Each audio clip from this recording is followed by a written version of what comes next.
I would like to welcome two of our special guests, Tripti Diundi and Kumar Abhishek, who are the co-founders of their ventures.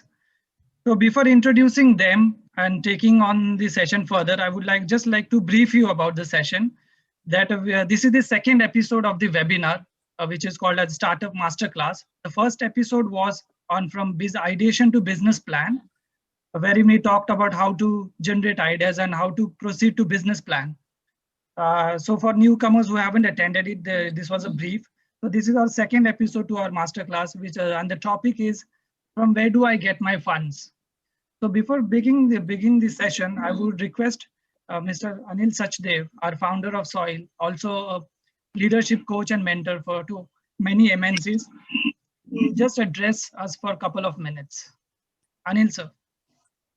I want to welcome each one of you. I think the greatest gift that a founder of his organization has is to see its alumni, which is the real wealth of the organization for an educational institution. The biggest power, the soft power we have is the wonderful wealth of our alumni. And to see amazing alumni doing incredible things is the biggest gift that we receive. You know, it's in education, the happiest moment for an educationist is to see one of the students flower and be happy.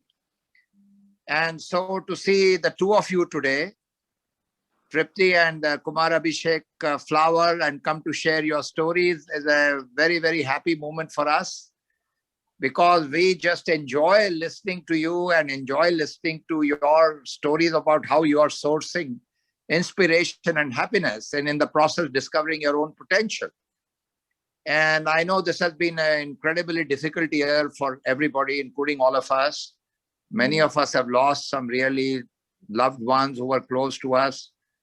And at the same time, we have found the energy within ourselves to raise our own consciousness, to learn from what has happened, to be leading in a much more conscious way. And I feel particularly happy that all the pillars of soil that we have so much love for during this time have come to be the real pillars of strength to each one of us. So I want to thank each one of you for believing in this story and for co-creating a wonderful moment. And with these opening words, I hand over the stage to my other colleagues to take the proceedings forward. Thank you very much. Thank you, Anil, sir. Thank you so much. So I think initially when we had our first session, so we are eagerly waiting, like me, everybody was waiting for the second episode of this session, webinar, Startup Masterclass. So before starting, just a brief about two startups. So one startup is called Tonetag.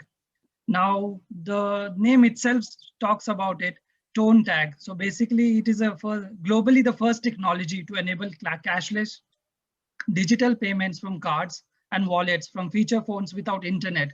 So this is something a breathtaking path in terms of technology.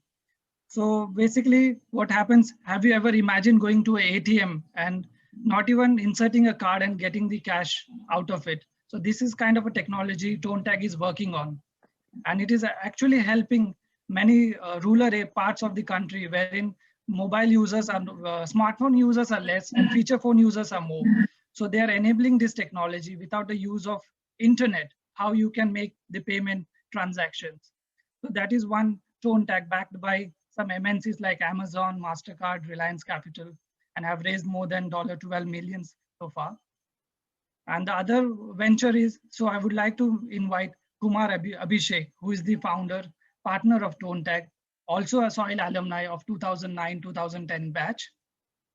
And the second one is the venture called as Upright Human Capital, which is basically a startup providing enterprises HR services to businesses of all scales. They are basically into consulting of services like startups, SMEs and enterprises, which includes end-to-end recruitment services, background checks, human capital consulting, organization compliance, and employee engagement. And we have a founder of Upright Human Capital, which is Tripti Diundi. She is also an alum of Soil, passed out in 2017-18. So I welcome both of you to this webinar series. I also welcome our Professor Marketing Head, A.N. Bhattacharya, who would be who would be having a discussion with our alums. So, Professor, sir, over to you.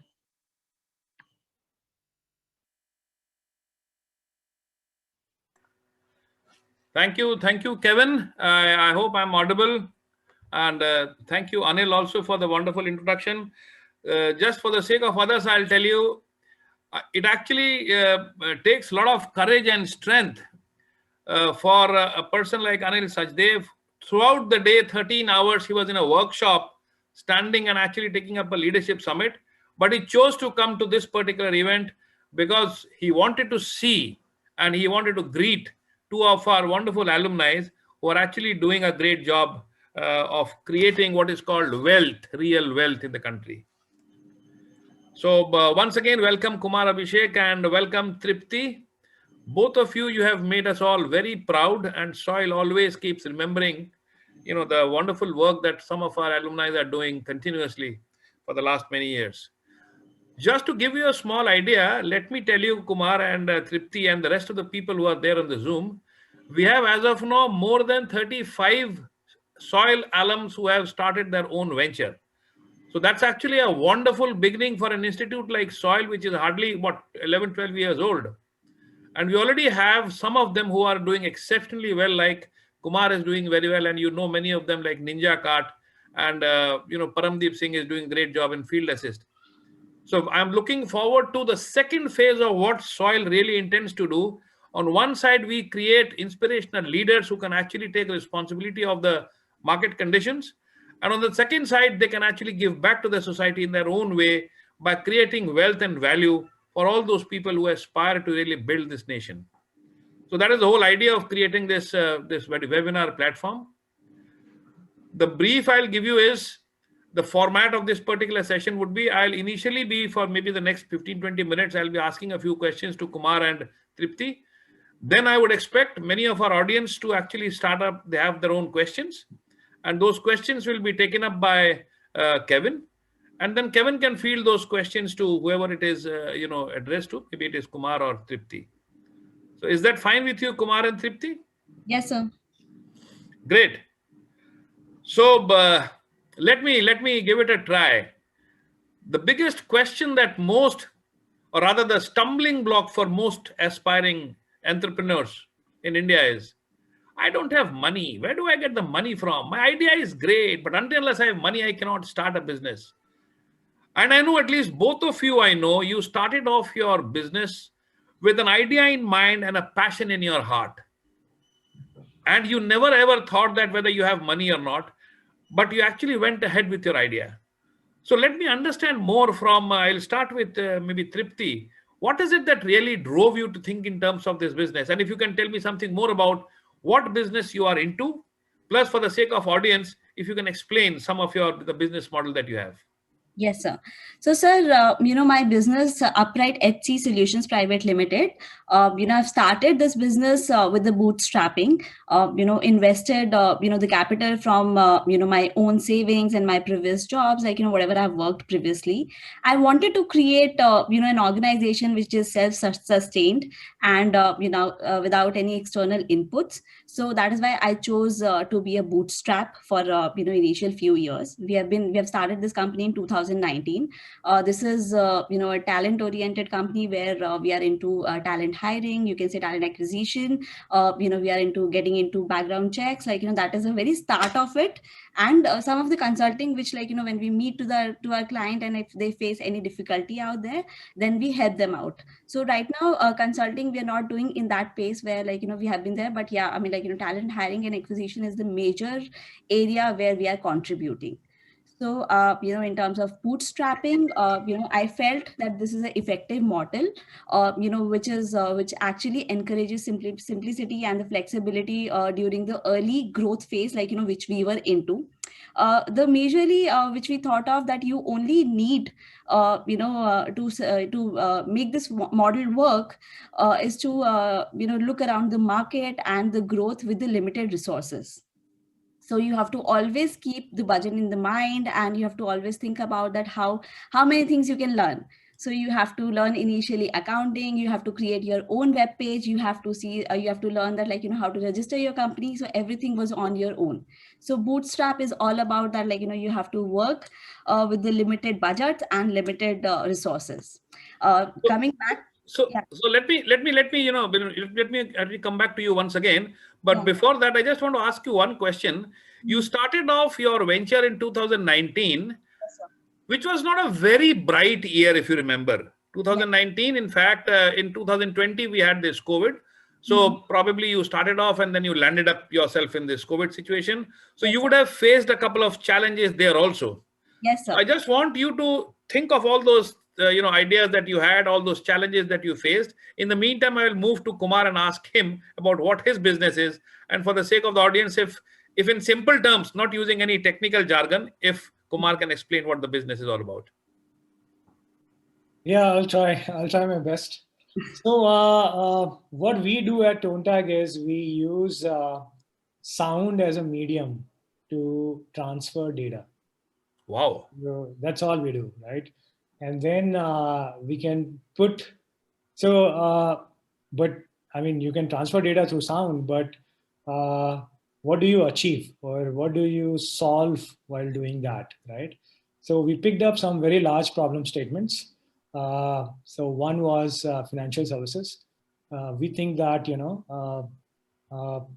infrastructure dependency on making India digital is very high, right?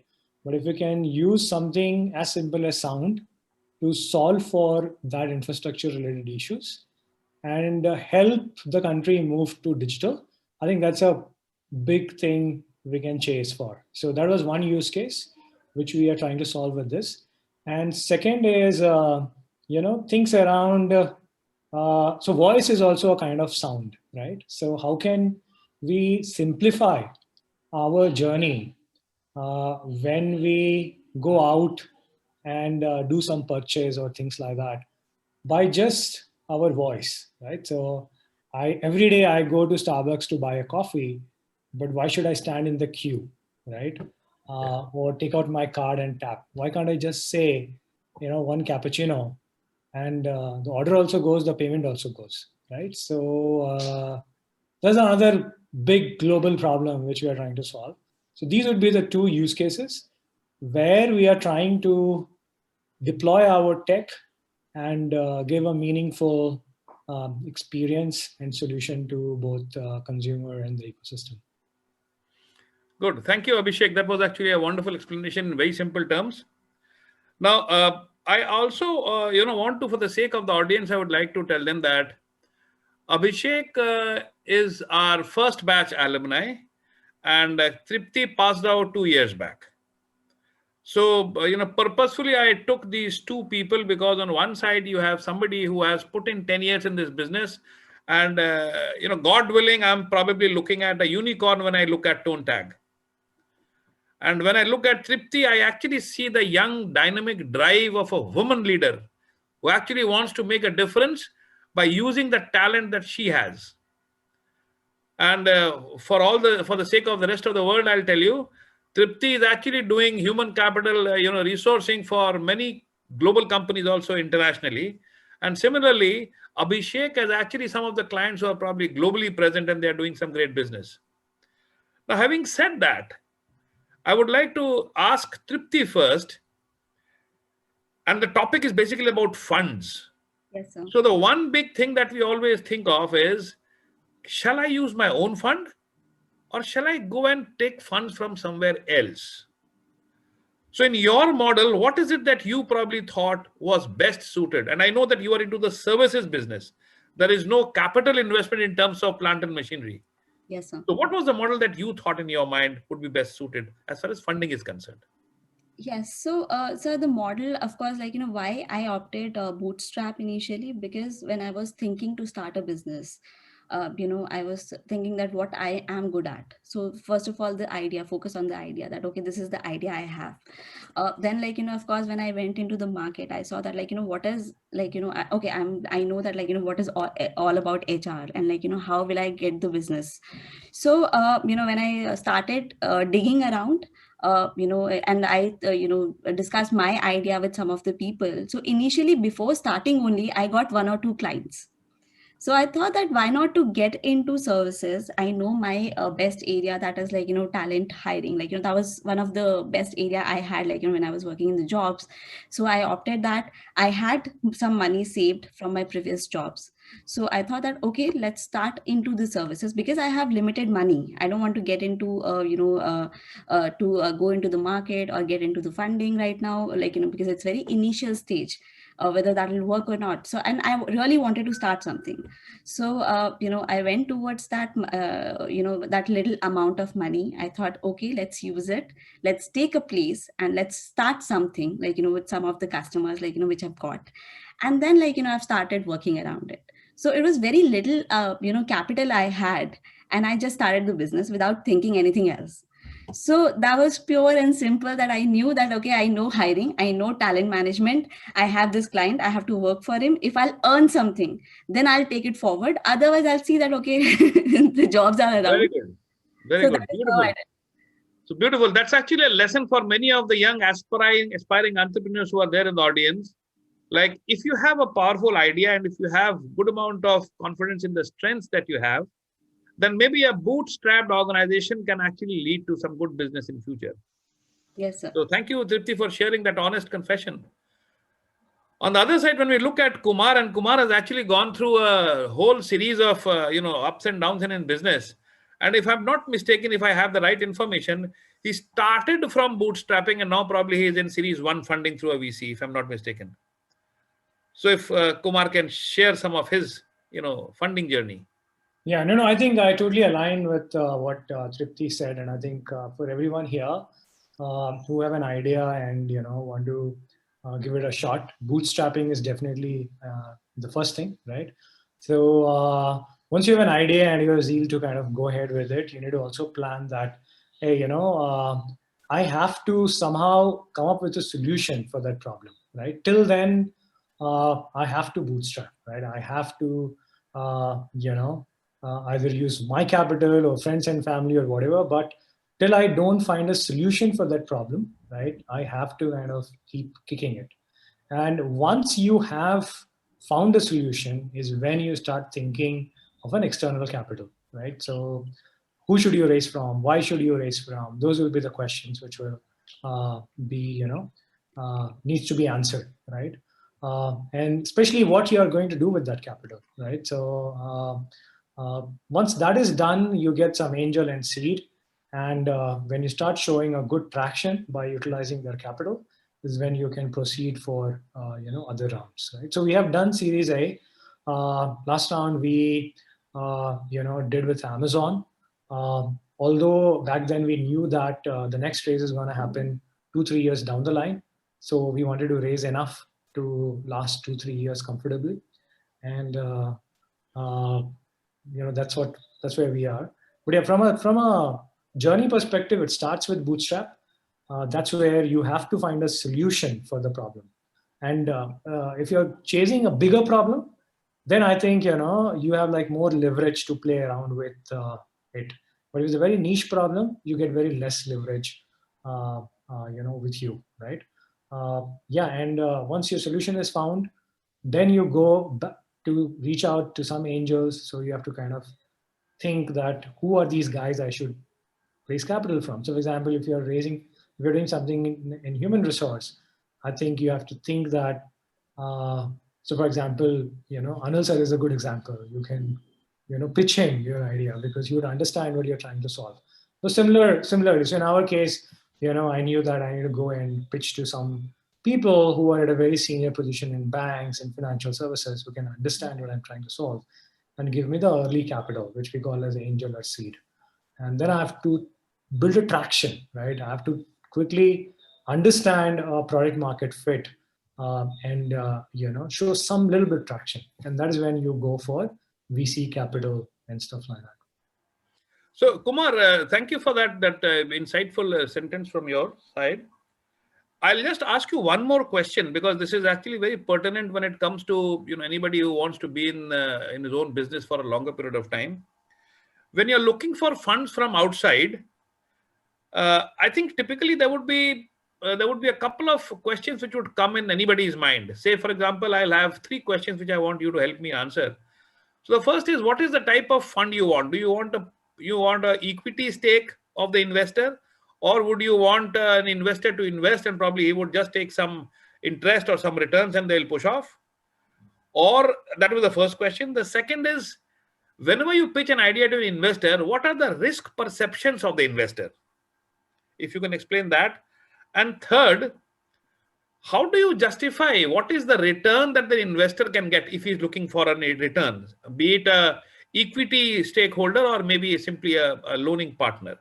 So if you can answer these 3 questions, what fund is best suited? What are the risks involved for the investor? And what sort of a return an investor expects, and how can you prove it? Yeah, so I think these are pretty subjective questions, right? So there is not a a right or a wrong answer, right? Yeah. But sorry, I missed. I could capture the second and third. What was the first you said? First is, what sort of a fund you should go in for? Should you go in for a fund which is returnable after some point of time, just like maybe a loan? Or should you go in for an equity participation where there is nothing to be returned, but he actually becomes a stakeholder in the company? Right. See, I think it all starts from vision, right? So as a, if you have an idea and you have a vision that, hey, you know what, I want to solve this for masses, right? I want to really, for example, you're doing something, say, for example, you're selling flowers, right? Beautiful flowers, direct to home, subscription model, things like that, right? And then you can have 2 choices. One that, you know what, I'll just capture the entire Delhi market and that's good enough for me, right? Or you can say that, I'm going to sell flower to every city on this planet, right? So these are the 2 visions from where it starts, like what kind of capital you need. In the first case, right, you can think of, in first case, the equity becomes very costly, right? So you have to think of, sort of loan le liya, your friends, family se le liya, and then, return. But the second one, right, equity is something which is the way, forward, right? Because then, that kind of vision requires you to be there for a longer haul, but at the same time, at a speed which only, large capital can bring, right? And the best way to do that is through equity, right? But that still, brings you that early stage. So for example, you just started with this, and then who are the early guys who you want to kind of, bring to your cap table? Cap table means to whom you are going to give the equity to, right? So these guys should not be the guys who only bring money, right? These guys should be the guy who will be with you, right, in thick and thin of the next, marathon which you are going to kind of, run through, right? So the initial guys has to be more than capital. They will bring connection, they will bring network, they will advise you, right? And definitely they will bring capital as well, right? But the intangibles for these guys, what you should think of should be higher than the tangible, which is the capital. And when you reach to the next stage where you have already shown some traction, then you look for like VC kind of capital. There you need to, you have to plan that, again, can they bring me customers? Can they bring me network, right? At the same time, can they keep funding the next couple of rounds, right? That is very critical, because as a founder, raising every capital raise is a lot of, energy it sucks out of you, right? And moves you away from running the usual business, right? Hence, every time when you raise a capital, you should be conscious of this, that the next raise can, some of these guys help you with, right? Rather than you kind of, again going to the grind, right? So that would be... Just before you proceed further, let's ask a small question I remembered just now, just for the sake of the aspiring entrepreneurs here in the forum. Is there some platform where you can actually reach out to, say, a set of angel investors or a VCs? Is there some sort of a platform available where people can go? Yeah, for angel, yes, right? So today, for example, you're lucky enough that every city has got their own angel network. I think Delhi has, Mumbai has, Bangalore has. And how easy is it to network, to connect with them? It's pretty easy. It's pretty easy, right? So, for example, TIE is a good, platform. Where TIE, the English enterprises, yes. TIE. NASSCOM is another pretty good if you are doing something in tech, HR, and those kind of things, right? FICCI is another one, right? So these are industrial bodies have branched out to form some angel network, right? Plus LinkedIn is a great example turning out. You can always write to founders like us. And if we find it exciting, whatever little money we have made, we'll try and, give back to the ecosystem. Very good. People do that, right? So those could be the early doors which you can knock. But you can always go back to initially people who you have worked with, right? Because they will always know you closely and can always support you. That has happened in my case, and that worked extremely well. So that was first question. So I just covered like angel, seed, and maybe on the VC. Now coming to risk. Risks that an investor would perceive, and how would you mitigate it?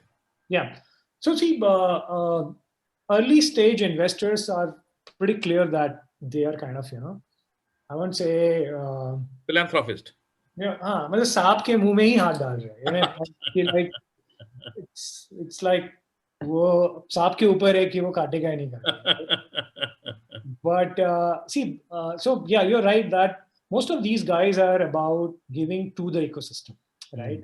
And supporting young minds, right? And I'm lucky to get associated with some of them early on. Yeah, no, I keep hearing like Ratan Tata giving off funds to somebody, or Infosys they actually giving, or Nandan Nilekani giving. And I was just wondering, like, they definitely would have some sort of a barometer where they evaluate. Absolutely, I was coming to that, right? So they don't see why I raise that is because they don't see risk first. They see the potential first. Potential, right? That's the word. And your vision and strength towards that potential, right? So they will ask you super tough questions, right? And answers to those questions will help them understand that number one, will you be able to execute to the potential of the idea, right? So first, what is the potential of the idea? Second, will you be able to execute to that potential, right?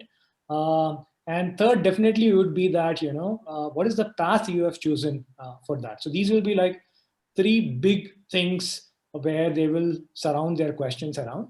And if you're able to answer them, so they won't see risk. So they won't, so for example, they will not withdraw because this is a very risky proposition. They will only withdraw because either they don't believe in the idea itself, they don't believe in the entrepreneur, right? In the sense that is capable to execute it, or the market dynamics. So you're trying to solve a problem which may not be a problem big enough to solve, right? Based on the ecosystem conditions prevailing at that point of time, right? So Abhishek, I can actually read Tripti's mind, and she has a question in her mind, and she wants to know, give one example of a tough question which Amazon would have asked you when they were exploring funding you. Yeah, so they said me, why can't we build what you have built, right? Okay. And the answer to that was that if you could have, you would have already, right? So because you can't say to them, hey, you know what, I have like 10 patents in US, couple of patents in Japan. That doesn't work, right?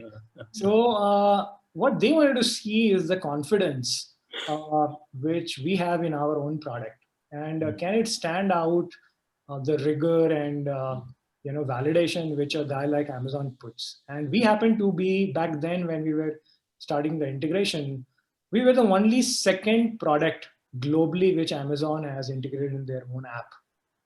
Everything else either they have built or they have bought, right? So that's why that tough question kind of played out. So, and how do you mitigate these risks which probably investors perceive? Yeah. So three things, right? Number one, you need to be very clear what problem you are solving, right? Big enough problem, you are like safe. Niche enough, you have to be very thorough, right? But it doesn't mean that you should always chase a large problem, right?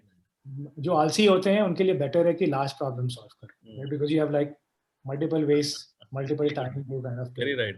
But if you are playing a niche, then you have to be like every hour counts kind of stuff, right? So you're very sharp when you're picking a niche problem statement, right? Because you have to be either one or two. You don't have an option to be three. So that is one. So they look for the problem statement you're trying to solve. Number two, how are you going to solve? Is it like really,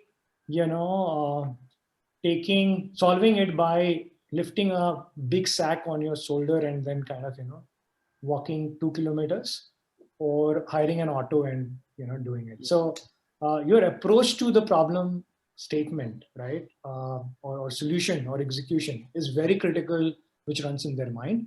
And third is definitely the overall TAM, right? And your, how to put it, the team which you have, the set of advisors you have, the tech which, you have, the IP, some of those basic things. Right. So because these all are going to help them understand the potential of what you're trying to do, right? Okay. So risk for early stage guys is not, they don't evaluate it like that, is what I'll say. And sorry, I'll just quickly finish this one. The third one was how they see at it. So again, so because they know that they are going to put their hand in the snake's mouth, they also know that if they turn it around, they can actually safely hold the snake. So which means that the more the risk, they know that if they're taking this bet in like 50 companies, if 5 succeeds, is take care of, all those. Right. And also leave certain capital to take another 50 bets, right? So that's very clear to them, because that's how it happens. So any of my angel or seed investors, the bare minimum they will get is like 30, 40x, right? So, so that's why they kind of keep putting, in multiple ventures. Yes, absolutely. So the potential is what they see as angel and seed. Very good. Thanks a lot for the detailed explanation, Kumar. I think many of the audience would have actually really been, in fact, I also got to know a few things. I think, Kevin, there are a lot of questions coming up. I think you can actually take up a few questions. And whenever we have a little bit of time in between, you can ask a few more questions to these two people. Sure, sir. So we have some questions over here. So one question is, what % of the startup does the first round investor normally get in India? I'll repeat my question. What percentage of the startup does the first round investor normally get in India? So, Tripti, you want to take that, or no, you take it because you have gone through the. Yeah, I think it would be better for you. That'll be better for you. Yeah. Okay. Wow, this is very tough. So percentage means like close to none, right? So see, I mean, what I would say is that you should not start because you will get funding, because and hence you can't put a percentage to that, if I may say that. But yeah, today if you see about the ecosystem, right, 20 years back, 10 years back to now, it has matured, right? So now there are a lot more people who are looking at investing in startups pretty seriously, right? Which was not there kind of, earlier. So that way there are a lot many people in the country today who will put a capital in a startup, right? So that has improved. But, how many of companies who start will get a capital? That's very, difficult to answer, right? So Abhishek, if I don't know, like whether my statistics is correct or not, I hear that 8 out of 10 startups in India, they fail in the third year. The 2 which succeed, out of them, maybe both of them can actually get a funding from a VC or from a PE or a angel investor. So if that is the case, because this is the global standard, even in some of the developed countries, the success rate of startup is actually very less. But then after the third year, the main challenge happens when you actually have to scale up, and that is where the real capital is required. So if somebody says what percentage of startups, I think the success rate of startups itself is pretty low, and those who succeed, they probably definitely would be requiring funds. And I think these. So I'll put a thought there. I'll put a very interesting thought there, right? So this is something, distribution of opportunity. This is a very fundamental idea. So long back when we got our independence and 30 years since then, most of the opportunity which used to come to this country was only grabbed by the top industries, right? Whether it Tata, Birlas, and all, right? And now gradually those distribution is kind of spreading out. So see, there are a lot of people today who have money and who put in startup, but there are a lot of startups who have enough people to fund them. They don't want the capital, right? Okay. But then at the same time, there are a lot of startups who want money, but they don't get an investor, right? So the spread, right, can only happen if entrepreneurs kind of, make sure that few things which they are doing are right enough, right? So that, say for example, there's a startup who has got 100 investors wanting, so we have seen rounds which complete in like 24 hours. Okay. And who of the industry put money in them, and then later they have to say no because they can only dilute X percentage at that stage of the company, right? So they have to say no to 80, 90 people that I don't need capital. Wow. And those 80, 90 people don't find enough opportunity which is investable, right? Investable, right. So this is very interesting that once entrepreneurs rise up, get their basics and checks in place, right? And so they will get the funding. So I won't say that today, I'll only say that there is a lot more investor in the ecosystem than what it was previously, right? So if you're doing the right things, I can say that guaranteed you're going to get funding. I mean, that is the kind of statement I can make today, sitting where the country is, as of now, right? So if that helps. Very good. Very good. Okay. Thanks a lot, Abhishek. Next question, Kevin. Okay, so there's two more questions which I'll compile together. So the question is, any important tips to bootstrapping and how supportive have your families been? So I think Tripti can take this question. So yeah, I'll be happy to say the tips about the bootstrapping. But first of all, I would like to mention one thing, that whatever Kumar, Abhishek said, throughout the session, I can completely relate to it. So when he was talking about the pain areas, when he was talking about that, how to make a difference out here, then definitely, I started with the raw idea. But when I got into the business, I understood what is the pain area out here. And that is why I was talking to Kevin also before the session, that our major industry and the target area is the startups and SMEs who are actually struggling right now for right talent. So that is what my first tip is, that when you're getting into the business, you should know in and out of the business. You should know that what you're getting into. Secondly, when of course it is a bootstrapping, so you should be very budgeted. You have a little amount to invest, maybe you are getting it from your personal savings, or you are taking it on debt, that completely depends on you how you go for it. But you should be very budgeted. You should know that where to spend, how to use your money around.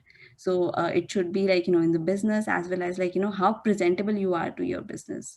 So of course that is very important in the bootstrapping, to succeed. You're talking about the families. Yes, the family was very supportive. Of course, initially you won't get as much as you expect or you were getting previously in your jobs.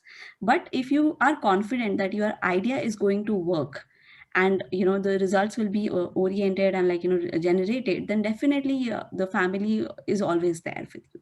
So you just have to, you should know that what you are getting into. You have to tell them, you have to convince them, and then they're give you a back. So yeah, the family was very supportive in my case. Not sure that Abhishek can tell that in his case what was the key, situation. Oh yeah, I mean, emotionally, family is always there, emotionally, right? But yeah, you will always hear the rant and stuff like that, because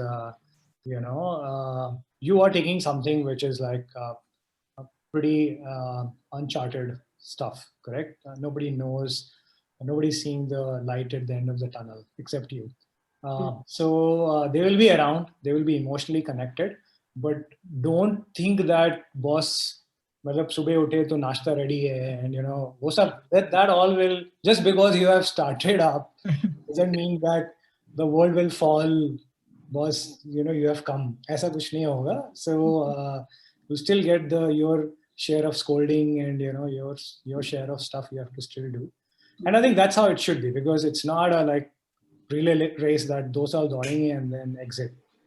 You have to think, pretty long term. You have to, and that's how it should be, right? So, this is a time when, we all can show the world that, it's our time. This is the youth who can, they go and solve global problems, right? What is not there in us to not solve it, right? So family do understand, guys, but again, they have their things to also do, and it can't be that because you have started up, everything will be suddenly kind of, you will never be treated like a god for sure. So there's an interesting comment by a gentleman called Bernard Praco, who has actually, put it on the chat. I think Abhishek can also see it. He probably says money is third or fourth in the whole list of priorities of an individual. Right. And he says that probably people and the team is something which is important. He says 65% startups fail because the teams fail. So I don't like, Abhishek, you have been around for so many years with your team, and you would have had your ups and downs.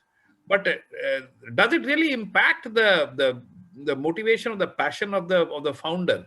You might have people coming and going, because this is actually a world where people will look for opportunities. And it's always, okay to allow people to move on and pick up some other opportunities. But how important do you think this is true? Teams, the ones which... It's very true. I think I totally agree with him, especially in your early days, right? And very especially with your co-founders, right? Yeah. So, your co-founder is by the time you are starting up is already a family, right? So if they break, and they break very usually in India, right? It happened with us as well. Although, my co-founders still very good friends, but yeah, I faced that, right? So this is very critical, I'll tell you, that starting a couple of years, team is what you have got. You don't even have a product.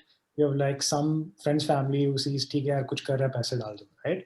But the guy who will be next to you, right, building a product or helping you understand the market, or trying to kind of, help you push through, are your early teams. Whether it's the guy who opens the door every morning, or it's the developer who sits and codes, right? So if they, because of the kind of culture you are not kind of thinking, if you're treating them, ki boss, wo to, office boy hai, ya wo to ek junior developer hai, aa bhi gaya, chala gaya, doesn't matter. It all matters. Early days for sure, but I also agree, Professor, sir, that down the line, so once you have like little mature, you'll also see that, you have a lot of people in the team who are not doing or not seeing what you have created as a platform to kind of, upskill themselves. So for example, if you want to be a director in Infosys, right, and carry on those kind of meetings, or participate in board meetings, right? It will take you like 15, 20 years to reach there. But in a startup, you can be exposed to those experiences in like 3 to 5 years, right? But are you ready for that? Are you giving, those kind of, effort towards it, right? So that is a challenge which we see. And I agree with Tripti that why a lot of us face issues with having the right talent is because, we end up having a lot of employees with us, SaaS kind of or services kind of mentality, right? So they have worked in TCS or some of these organizations, and they think that, it's like it's okay to stay in an organization for a while and then kind of move out. So those are challenges fir aane lagta hai, but yeah, team will be something which will constantly be, taking a founder's time. And if it is not, then you're not the right founder, right? So I totally agree with this comment. The team has to be super critical, and definitely at some stages comes before capital. Very good, Abhishek. In fact, Kevin will take up one more question from Prakash. Before that, I just want to ask a small question to Tripti. Yes, sir. You are into this whole business of human resource. I would call it the end-to-end life cycle management. Mm-hmm. And I was recently, there was this whole after the COVID, what happened was automation and robotics became a major part on when it comes to HR recruitment. Mm-hmm. And app-based solutions to performance management or for recruitment and robotic interviews. This is something that this year also in our soil also, there are companies which came up and interviewed our students purely 100% robotic. There was no human interface. Mm-hmm. Now, this would definitely require investment of a different type altogether, because it is not simply sourcing or something of that sort. It is actually much bigger a canvas where probably you will have to probably use artificial intelligence and machine learning to see to it how to do it. Mm-hmm. What plans do you have? Because now going forward, I think the industry is also changing in a big way. What plans do you have? Where do you intend to get these funds from? Do you want to go the Abhishek way, or do you have deep pockets in your husband or your family which you will mine? So, sir, in terms of, of course, capital, I would like to go Abhishek's way, because, I would like to see that, where the company is going. Of course, automation is the future. That is for sure is there. The companies are evolving. The companies are, changing their processes of interview. We see that there are a lot of companies, there are a lot of startups we are working with. They don't even take the process ahead, till the time the person is not clearing the test. So there are a lot of automation already into the market. And when we get into and see that okay, now what we are going to be to change the things into automation, there a lot of money requires. So yes, we are working around it. We are looking at 1 or 2 years of bootstrap more, because at the moment, that's what the business is picking up, and we can see that the companies are looking for the resources. The market is completely changed after COVID. The situation is changed. That is what Kevin and I were talking. The packages are going like hell. So the people are changing their jobs. And one way it is good for us that we are getting a lot of business around. So people's insecurities are contributing in our ways, and we are getting more business to get into. So yes, we are working, and we are looking forward that we'll get into the funding for sure. Very good, thanks a lot. Kevin, you can take the next question. Yes, we have one question more. We'll take one more. I think part of that Abhishek have already answered. Just the need to know if we can add some more into it. So the question is, what are the difficulties you faced in building up your team during growth stage when you have little funding? Yeah. So, I would like to take it up initially because, we are actually building the team around here. We are right now 9 to 10 people, and when I hired my first person, convincing people with a little funding, which you have by your own, that is, way too difficult job, because you have to convince your candidate, or the person you're hiring with your idea. So you should be confident about it. You should know that what you are into, and then you have to convince that person that okay, now this is the idea I am working into. And the first person which I hired, that was after 4 months of my starting of my business. So of course I was looking for a right person. Majorly, of course, when you have a limited funding, you should be very budgeted. So I was not looking for the skills, I was looking for the potential. So that was my major area, so far whatever people I have got, and I have been training them internally. I saw the potential that okay, these people can perform, these people can work around. And I was talking to NB sir, and I was telling him that I was thinking about sales team. Now we are only 8 to 9 people, we can't hire a salesperson, it is very expensive. So I turned my internal resource, who was good into recruitment as well as into sales. I took her into the meetings along with me, and I've shown her that this is the sales world. Now you want to step into it or not? So she was okay with that. Like, she actually cashed up, and like, now she's a good resource I have into sales. So that's how you have to build up people. You have to see the potential with the limited money, and then like, you'll have to perform with them. How wonderful. How wonderful. That's I'll just true, HR. add one more thing here, Tripti. Just like, for example, your prospective employees, they aspire to work in a good company. Good companies or good aspiring companies, they also look for good employees. So you have to pitch to the employees, otherwise they will not come to you. Yes, Everybody wants to join a Microsoft or a Google. Nobody would want to come to Tonetag unless Tonetag does not pitch itself like that. yes, And that requires, I think, some amount of, I would say, communication, where you talk about the way the foundation of your organization is solid. yes. And in your case, I think it is all the more difficult because you do not have any tangible thing to show. Yes. Right. In the consulting business, you do not have anything tangible to show. It also becomes all the more important how you express the culture of an organization, which attracts the best of the talent. Yes, sir. I always say one thing to my employees, sir, that like, if you will grow, the company will grow. So my employees are growing with me. And so far we don't have any, we have only 1 people left. So we are lucky enough to take the team ahead. And I've been telling them, you are the core team of my company. Very good. Next question, Kevin. A good question, I think, the next one. So there is a question from Gaurav. So at what point do you go from bootstrapping to first round of funding? Is there any requisites? I think Abhishek have answered. If you can give some more inputs. From bootstrapping to first series, what should be? How do you evaluate that? At what point? Yes.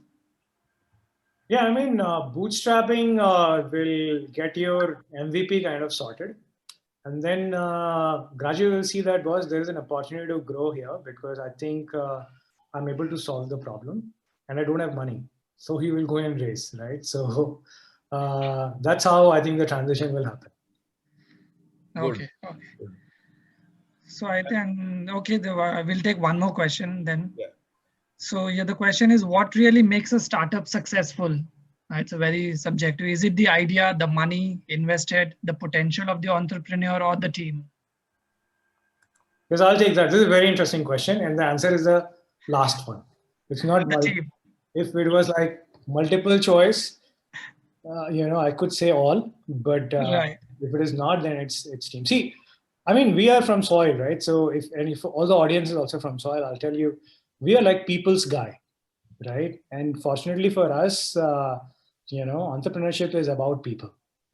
It's not product. It's not your sleepy idea because it's not executed, so it's sleepy idea, or family, or money, or like you have great network, like you belong to Ambani's, right? It doesn't work. The only thing which is going to work is the team, right? Is the people, because they will form the core of your early days. They will form. See, so the previous question was also around that, right? Say, you know what? How do I attract talent? See, that's what we call as execution, right? So when you say that, I have an idea and I want to execute, what do you really do? These are the things which you do, right? You hire people, you aspire them, you solve a problem together with them.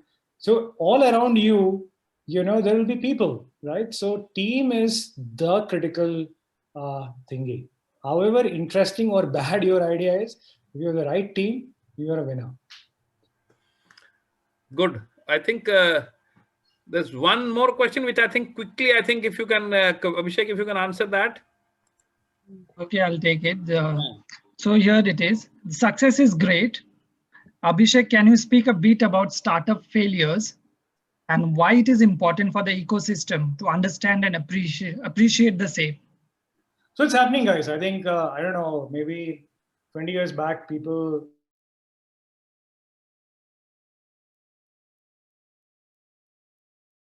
that way. You talk about, so I have so I know the founder at Cred extremely well. Most of the guys he has hired, are either founders, co-founders, or team from some of the startups who have failed. Although also people who did good, right? But see, I think that is success. So failing, unfortunately, a lot of people may not say to be success, but that precisely is success, right? So I would say that those biases have gone from the ecosystem now, right? So you try and you fail, like 2 years down the line, it's fine, but you fail every month is bad. Okay, so you should not even do that, because you have to learn from your previous failure and do better next time, right? It should not be ki boss, failure is celebrated, so let's celebrate more. It should not be in that sense. But yeah, ecosystem is now mature. Guys, India is like one of the countries with the maximum number of startups getting launched and doing extremely well, right? And this in next 5 to 10 years, right? I would say that stop doing job, find a problem, solve it. At the end, you will be super wealthy. Trust me on that, right? And especially a bunch which we are here because we understand people, and as I said, it's very critical. So yeah, don't worry about failing. Put a thought, put a right plan, bootstrap a bit, solve the problem. Tab tak thoda lagega, but uske baad it's like perfect, right? So don't worry about it. And even if say something, because you should also have luck by your side. Sometimes it plays weirdly, but that is where your rigor and passion and your execution will help you get through it. But say something happened and you failed, right? Celebrate it, because ecosystem will anyway celebrate it, right? And then again go back if you can, right? So, but yeah, to answer that, failure is success in some sense. Thank you, Abhishek. Very well said. I mean, I can relate with that, because failure is something that is the end result. At least you should start, at least the beginning should be there. The end result is something which we cannot expect, but at least we should take that risk. Yeah, and learning, right? So, right. I mean, failing without learning is true, not right. So it's like, I can't use those words, but yeah, I mean, you should fail, but learn and fail is what I'd say. Great.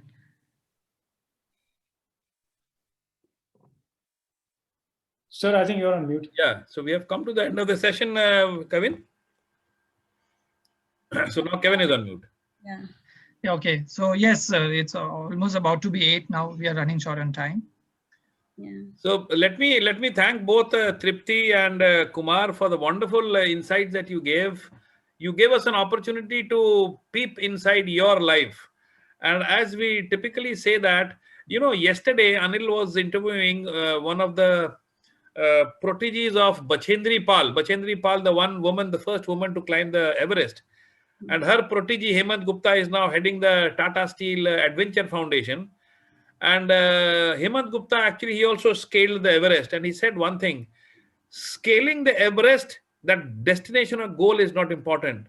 What is actually thrilling, that the entire journey of scaling Everest is more important. I think for entrepreneurship also, if you look into it, it is the journey which gives you the kick. You don't need a couple of pegs to get that kick. If you're actually on a journey of entrepreneurship, I think every day is a challenge, and that is what drives you. Yes. So I think the message that we have given is very clear. I think, the audience there and the rest of the people who are watching this on the YouTube, and then they would be, I think, probably enlightened a bit more about the opportunities that are there. And many of them would like to reach out to Kumar, Abhishek and Tripti to get their guidance. And I'm sure you would be willing to help them out also. Thank you once again on behalf of the School of Inspired Leadership. We are very, very proud of you. The way you have taken up the responsibility of building this nation is something which is par excellence. So with these words, thank you both of you. Thank you, Kevin. Thank you, the audience. Thank you so much. much. Thank you, Thank you, Kevin. Thank you, sir.